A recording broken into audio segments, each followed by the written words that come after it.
And this is like a methodology for doing that. So let's kind of jump to it a little bit. All right. I'd like to, kind of dig in. You say that, 80% of the people have at least two colors that sort of dominate their behavior.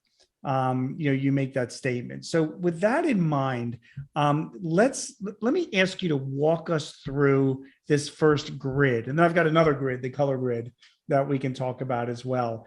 But walk us through these four big sort of ways that you're categorizing people and the colors that apply to them. Okay, well, this is actually a variety and a modern version of the disc profile. So it's not my own. It's not my own tool. I haven't discovered or invented or researched anything myself. I only put it together in a book in a way that people like to read. Right. As I'm not a psychologist. I'm a behaviorist, which is actually not the same thing at all. Okay. There's a bit of a language issue there. I realize that, but a behaviorist is the closest thing to.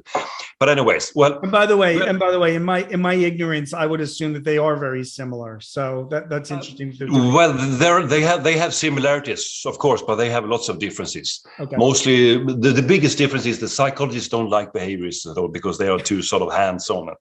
But anyways, that's a bit of a joke. But sorry about that all.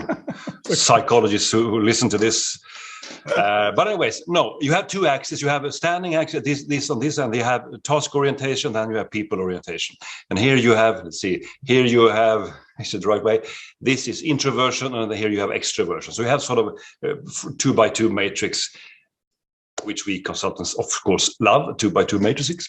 Uh-huh. The four-way models, and you have the red behavior, smart people, quick people, likes to be smart, likes to be really really efficient, very, let's say, well, it says a dominant, but they are very decisive, very fast forward, bam bam, decisive action, not words, and thought action all the time.